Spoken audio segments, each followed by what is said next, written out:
That's why I asked you to pay back the money you owe. My husband suddenly left me with a big debt and vanished. I tried to reach him, but he didn't respond.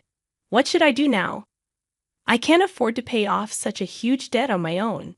Thankfully, my daughter was there to support me when I felt lost. Mom, don't worry, she said. I'm Kate, 35 years old, working part-time and taking care of the house. My husband's name is Ruggin, and we have a daughter. Rogan and I met at a social event where I was feeling nervous, but he approached me and made me feel comfortable. We hit it off and exchanged contact details. As we kept talking, I started feeling something special for Rogan. Soon enough, we began dating. Who would have guessed I'd end up dating someone I met at a mixer? After our first date, I told my older sister Talia about Rogan. She burst into laughter, saying, "Really? I never imagined you'd find a boyfriend at a mixer. I thought you'd date someone from work or something." I've always been shy and not great at socializing. Even as an adult, I rarely went to parties. It's quite a surprise, isn't it? You only went to help out, right? Exactly. When I showed Talia a photo from our date, she said, "He's surprisingly good-looking." After catching up, we said goodbye for the day. Talia is still single and seems content with it, not really interested in getting married or having a boyfriend. While I respect her choice, I'm excited about my future with Rogan. If things go well and we get married and have kids, that would be wonderful. On my way home, I couldn't help but smile. A few years later, Rogan and I got married. I remember his proposal so clearly. It was such an emotional moment. I couldn't stop crying tears of joy. Moving into our new apartment marked the beginning of our life together as a married couple. We used to live apart, so being with Rogan every day felt like a dream come true. Even though our work schedules were different, we made sure to have dinner together, sleep side by side, and cherish every moment. On our days off, we'd relax at home or go for drives, enjoying each other's company. The arrival of our daughter, Rhea, brought even more joy into our lives. She was so tiny and adorable. Her birth was an incredibly emotional experience that I'll never forget. Since Rita was born, I felt like I found true happiness. Our parents and relatives were thrilled too, sending us lots of gifts to celebrate. Just before Rhea was born, I quit my job to focus on taking care of my family. Rogan has always been supportive, helping with household chores and taking care of Rhea, even when he's tired. He'd often say, "I'll look after Rhea so you can rest." I'm grateful to have married such a wonderful person like him. Living with Rogan, who loves and cares for us so deeply, has been incredibly heartwarming. However, a few years down the line, I found myself regretting marrying Rogan deeply. Several years after Rhea was born, Rogan surprised me by resigning from his job. He explained that he had been struggling with a new boss, which had taken a toll on his mental health, leading him to quit. While I understood his reasons, I couldn't shake off the feeling of frustration. Why hadn't he discussed this with me beforehand? Our family relied on his income, so such a significant decision should have been made together. That was unexpected. "Have you thought about what's next?" I asked. "Don't worry, I'll figure it out," he replied vaguely. His response didn't ease my concerns, but I had no choice but to trust him. Luckily, Rogan found a new job relatively quickly. That's a relief. I thought about working too, but with Rhea still young, I want to be there for her, I explained. "Is everything going well at the new job?" I asked. "Yeah, it's fine," he replied curtly. I sensed something was off, but I didn't want to push in further. So I handed Rhea to him and went to take a bath. A few days later, Rogan returned home looking downcast. As I tried to inquire about what had happened, memories of his previous abrupt resignation flooded my mind. Could it be that he had quit again so soon? Sadly, my suspicions were confirmed. "I quit my job," he admitted. "Why?" I asked. "I just couldn't get along with my coworkers, especially being bossed around by someone much younger," he explained. "I understand, but we'll get through this. We'll find another job, and I'll support you however I can." I reassured him. Suddenly, Rogan's demeanor changed, and he lashed out at me. Why do you look so displeased? You only eat because I work. You just stay at home and act all superior, he snapped, tossing his bag onto the table. Confused by his outburst, I asked, "What's wrong?" "Just shut up," he retorted angrily, grabbing a whiskey from the fridge and downing it in one go. I was taken aback by his behavior. I'd never seen him this upset before. I tried to calm him down, but he continued to vent his frustrations, eventually slumping onto the sofa in a sullen mood. I was shocked and hurt by his words, and our relationship suffered as a result. Since then, Rogan has been stuck in a cycle of finding and quitting jobs. We went through uncertain times and faced many anxious days. "Rogan, can't you take your job more seriously?" I tried to be understanding initially, but with everything going on, I couldn't stay silent any longer. "You're being unreasonable. If you're unhappy, then you should work and earn money. You rely on me too much." "But what about Raya? What about her?" Lately, Rogan seemed to be losing interest in Rhea and avoiding her. When Raya was born, he was so attentive and happy, but now he was like a different person. No matter how much I pleaded, he showed no interest in finding work. Eventually, I had to leave Rhea with Talia and start working myself. "I'm sorry to burden you with this," I told Talia. "It's okay. Rhea and I will be fine," she reassured me. Rhea had just started kindergarten, so leaving her with Talia wasn't too concerning. I trusted Talia to take care of her, and Rhea was surprisingly mature and calm for her age. She enjoyed reading newspapers and could write long sentences. Rhea was quiet and composed, and I worried if she would make friends at kindergarten. But she surprised me by making many friends and enjoying her time there. It was heartwarming to see as a parent. With Rhea settled in kindergarten and Talia looking after her, I felt confident about working outside the home. When I started job hunting, I was surprised to land one quicker than expected. So I began working full-time, and the pay was better than I had hoped for. Even if Rogan didn't have a job, our finances would likely be stable. Luckily, the work environment was pleasant, and despite the busy days, I enjoyed it. After a few years, Rogan finally found a stable job too. It seemed like he had found a workplace that suited him. I felt a huge sense of relief knowing this. Over time, Rogan's mood improved, and he started to resemble the man I married. He became more considerate of my work-life balance, asking if I was tired or if work was tough. I was surprised by his change. Maybe having a stable job gave him peace of mind. Rhea was growing up well, and Rogan became a caring father to her again. Seeing them play together always made me happy, but the thought of quitting my job and returning to the old ways made me anxious. So I continued to rely on Talia for childcare. "How's Rhea? Is she doing okay?" "Don't worry, she's happily playing," Talia reassured me. As long as Rhea was happy, I felt at ease. I still depended on Talia and had been thinking of treating her to something special to show my gratitude. Several years passed, and Rhea was now in the 3rd grade. She went to school every day with excitement. Our family remained close-knit and loving, just like before. I pondered over what had caused the previous strain between Rogan and me. Our home life now felt stable, as if past issues had been resolved. Then one day, Rogan suggested something unexpected. "Have you thought about getting a new car?" he asked. "A new car?" I replied, surprised.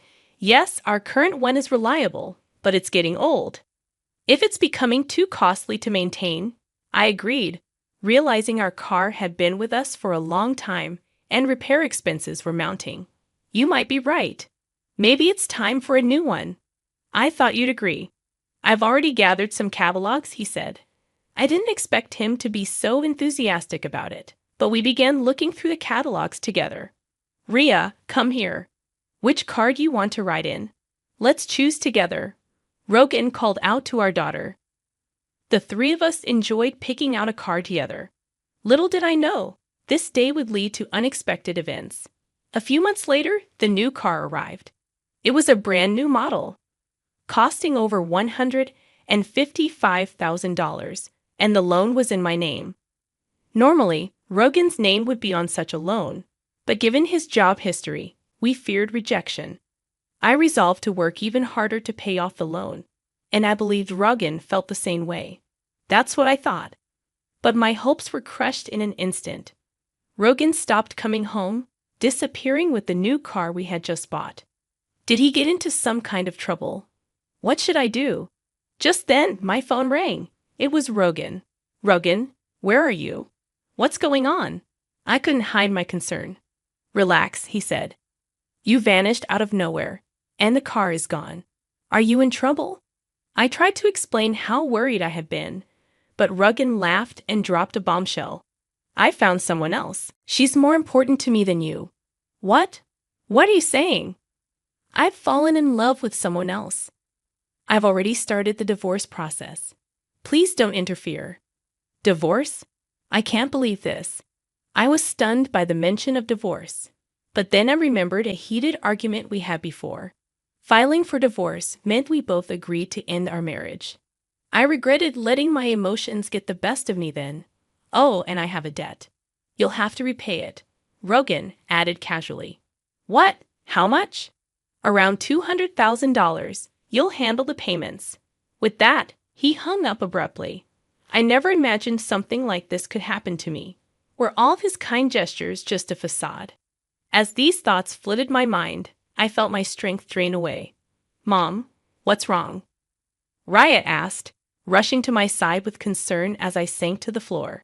It's okay, sweetheart. Thank you. I reassured her, trying to maintain a brave front even as anxiety gnawed at me. How would I manage with such a huge debt hanging over us?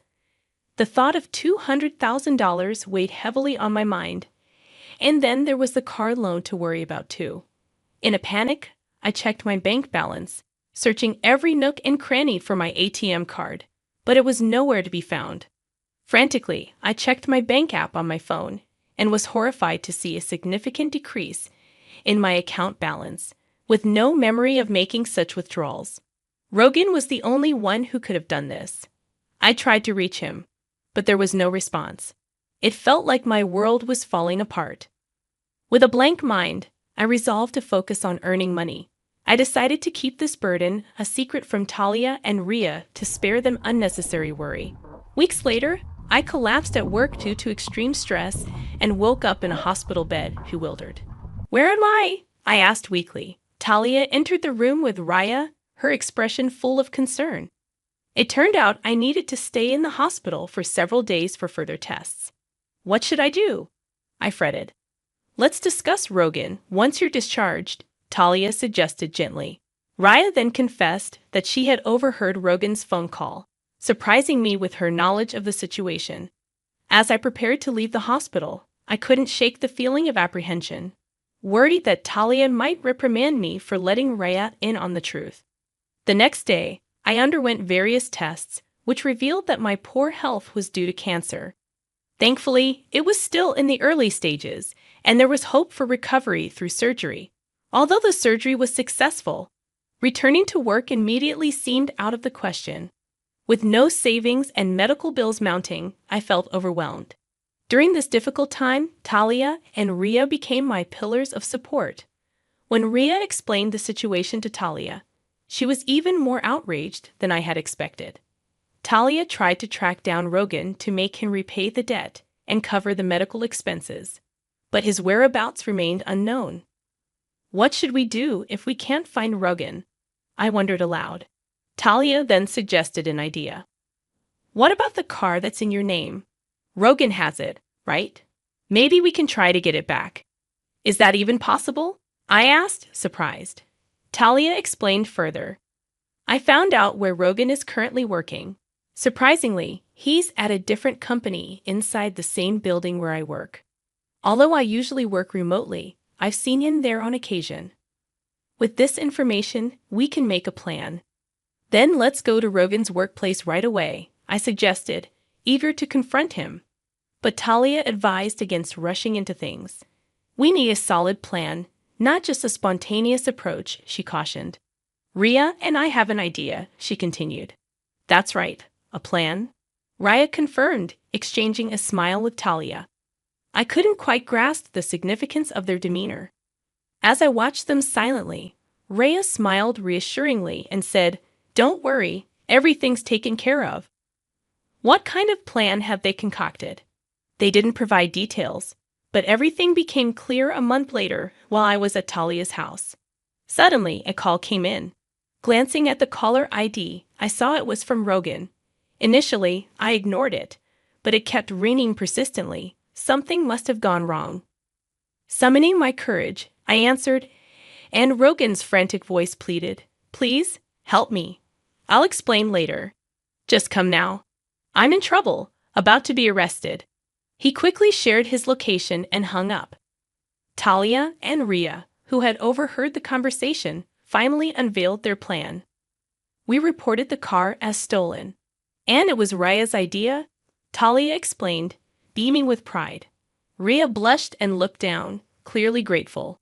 I thanked them both profusely and rushed to where Rogan was waiting. The park he mentioned was surprisingly close to my home. Police officers were gathered around Rogan, questioning him.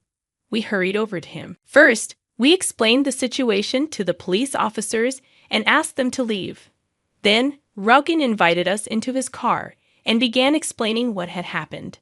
As I glanced inside the car, I noticed a confident-looking woman sitting boldly in the passenger seat, her legs crossed, staring at us with a cold gaze.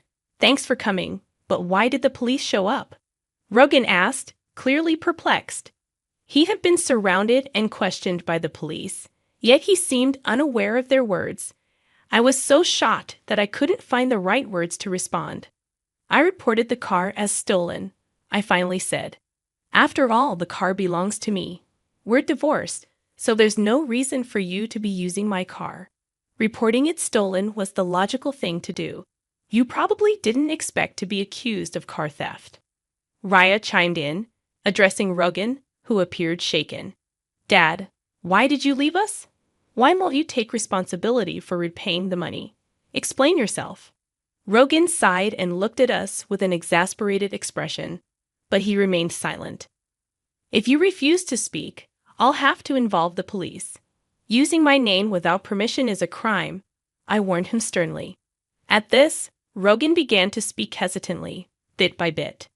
He opened up about his mistress, Lily, who had recently started working at the same company as Rogan.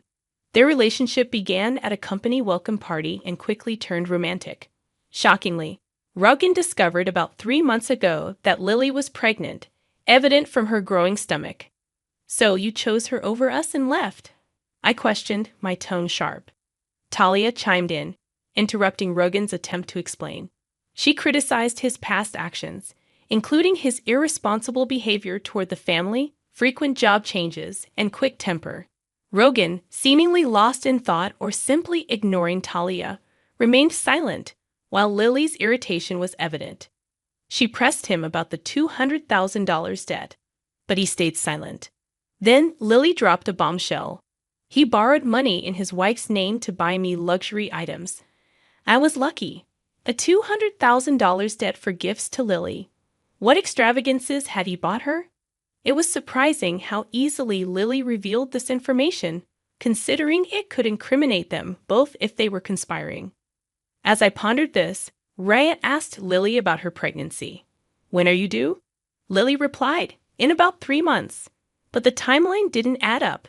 She claimed to have been pregnant for 3 months, yet she was due in the same amount of time. Something didn't quite make sense. "Isn't the timing a bit off?" Talia noticed the inconsistency and questioned Lily further. "Is the baby really Rogan's? It seems strange for the due date to be in 3 months. Whose child is it?" Talia's suspicions were clear. Though taken aback, Lily didn't seem inclined to hide anything. "Actually, the child isn't Rogan's," she confessed. "I thought about keeping it secret, but dealing with him further seemed like too much hassle, so I decided to come clean." "Is that why you admitted to the debt as well?" Talia pressed. "Yeah, there's no point in sticking with Rogan anymore," Lily replied, her tone mocking. The atmosphere grew tense and uncomfortable. I wanted to leave immediately. Meanwhile, Rogan stared at Lily in disbelief. "What are you saying? This has to be a joke, right?" he exclaimed. "Why would it be a joke?" Lily retorted firmly. The tension escalated, making the air thick with unease. Talia took charge. "Anyway, I'm calling the police," she declared.